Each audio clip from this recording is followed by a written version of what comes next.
Level 1, The Apprentice. You grow up in a neighborhood where the most respected man on the block doesn't have a job title. He has a table at the back of a restaurant and people who wait to speak to him. He drives a clean car and wears a good watch, and when something goes wrong for someone on the street, they come to him before they call the police. You watch all of this from the time you're 9 years old, and you understand the logic of it before you understand anything else about how the world works. Your uncle is 3 rungs up in a crew that moves product through the Northeast Corridor. He's not the man at the back table. He's one of the men who makes sure that man never has to ask for anything twice. At 17, he brings you in for small work, running messages, sitting outside buildings, being present in a way that communicates presence without saying anything. You're good at it because you're calm and you're patient, and you never ask questions you haven't been invited to ask. Those 3 qualities will take you further than anyone expects. By 22, you're handling collections. Not the rough work, the administrative side. Who owes what, when it's due, what the history is, whether the delay is circumstance or disrespect. Those are different problems requiring different responses, and confusing them is how crews lose money and credibility simultaneously. You keep meticulous records in a system only you can read. Your uncle tells the man at the back table that you're the sharpest young guy he's seen in 15 years. The man at the back table asks to meet you. You go. You say very little. He does the same. At the end, he shakes your hand and says he'll see you around. In this world, that sentence is a promotion. Level 2, The Earner. You spend 5 years making money for people above you and learning everything you can about how it moves. Not just the street side, the legitimate side, the restaurants, the construction contracts, the waste hauling, the real estate holding companies that exist on paper and absorb cash and produce clean income that nobody questions. The business is a machine with 2 engines running simultaneously, and the skill isn't running either one. It's keeping them synchronized so that one never exposes the other. You take on a partner named Sal, older than you, connected in ways you aren't yet, smart enough to know when to defer and when to push. The 2 of you build a small operation inside the larger structure. Loan sharking in 3 neighborhoods, a piece of a numbers operation, a labor arrangement with a construction union that generates a monthly payment requiring nothing more than your continued goodwill. You're clearing $40,000 a month before your 30th birthday and paying taxes on a declared income of $80,000 from a consulting firm that consults no one. The FBI opens a file on you at 29. You find out because the man at the back table, whose name is Caruso, tells you. He tells you the way a doctor tells a patient about a manageable condition. Not alarming, just something to be aware of. Adjust your behavior accordingly. Don't use phones for anything important. Keep your associations clean in public. Pay your taxes. The IRS is more dangerous than the FBI for men in your position, and more people have gone to prison for accounting than for anything they actually did. You take this advice seriously and follow it for the next 15 years without exception. Level 3, The Seat. Caruso dies of a heart attack at 67. Not dramatic. Not violent. Just a man who ran a significant criminal organization for 3 decades, eating dinner at his own table on a Tuesday night and then being gone. His absence creates a problem that the organization solves the way it solves most problems, through a process that looks nothing like a democratic election, and produces a result that everyone already knew before the process started. You are 41. You have spent 2 decades learning, earning, and demonstrating the specific combination of judgment and restraint that this seat requires. The seat is yours. The weight of it lands differently than you expected. You expected power, and you get power, but you also get something that comes with it that nobody described accurately, which is the total and permanent inability to trust anyone's opinion of you. Every person who speaks to you now is speaking to the seat, not to you. Their honesty is filtered through calculation you can't fully see. Your uncle, who brought you in and loves you in the uncomplicated way of family, still pauses before he disagrees with you now. That pause is small, and he probably doesn't notice it. You notice it every time. You run the organization the way Caruso ran it, which is to say, carefully, patiently, and with a strong preference for revenue over drama. Violence is expensive. It draws attention, creates witnesses, generates investigations, and solves fewer problems than people raised on a certain kind of story believe it does. You use it when you have to, and regard the necessity as a management failure every time.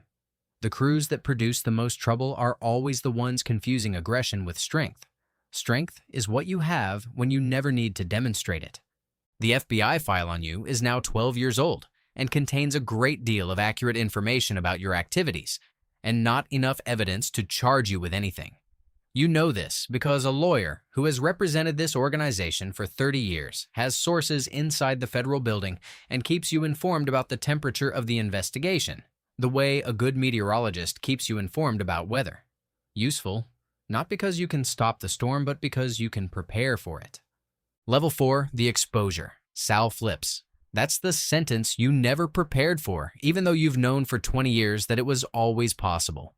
Sal, who built the early operation with you, who was best man at your wedding, who has 3 grandchildren you've met, decides at 63 that the 18 months federal prosecutors are offering is preferable to the 6 years they're threatening. He makes that calculation on a Tuesday in October, and by Thursday, he is in a conference room with 2 prosecutors and a court reporter describing the structure of your organization in the kind of detail that only comes from someone who was inside it for decades.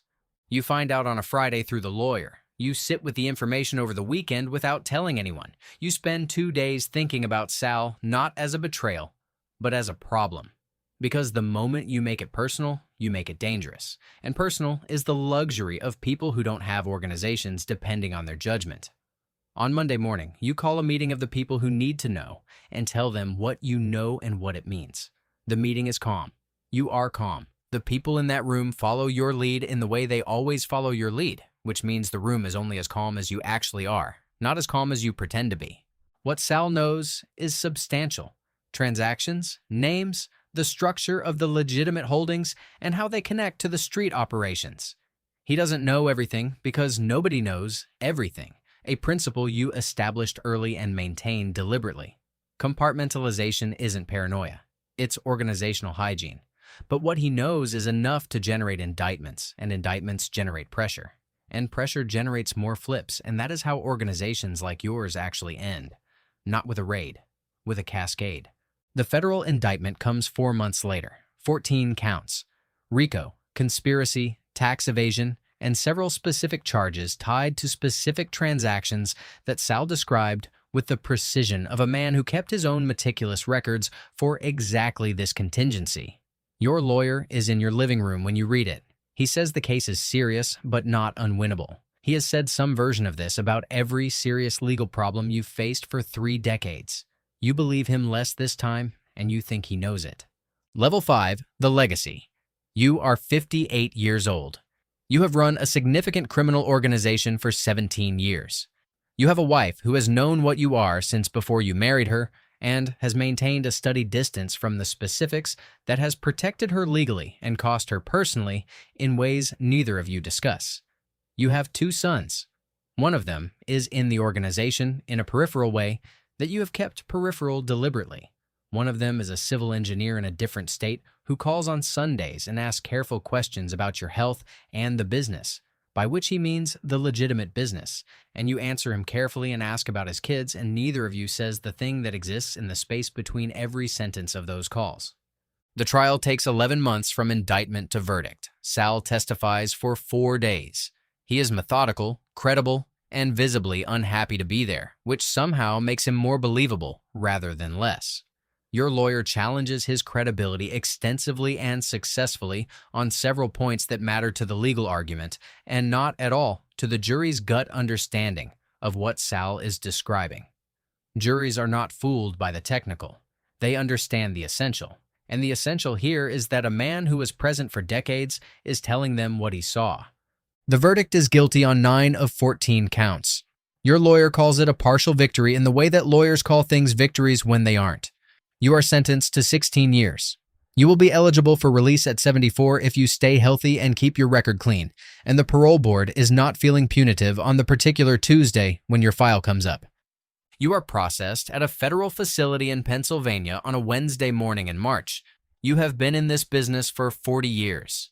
You have managed to operate at the highest level of a criminal organization for nearly 2 decades without suffering the fate of most of the men who came before you in that seat, which is to say, you are alive and you are going to prison rather than a cemetery.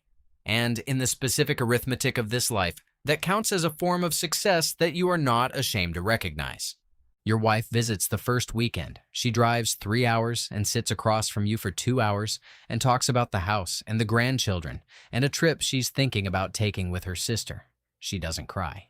She has been preparing for this conversation for 30 years, and she is as ready as someone can be for something they hoped would never happen. When the visit ends, she holds your hand for a moment longer than the time allows, and the guard says something, and she lets go and walks out without looking back, because looking back is not something she has ever been able to afford. You watch her go. Then you go back to your cell, and you sit on the bunk, and you think about the man at the back table who shook your hand when you were 22 and said he'd see you around. You wonder if he knew then what it would cost. You suspect he did. You suspect that is what he was actually telling you with that handshake and that sentence. That he saw you, that he knew, that the cost was always built into the offer, and you accepted it with your eyes open even if you were too young to read the terms. You were. Most people are. That doesn't make the terms less binding. This story is fiction. But somewhere tonight, a 22-year-old is shaking someone's hand and hearing words that sound like opportunity and are actually a contract with a payment schedule nobody mentions until it comes due.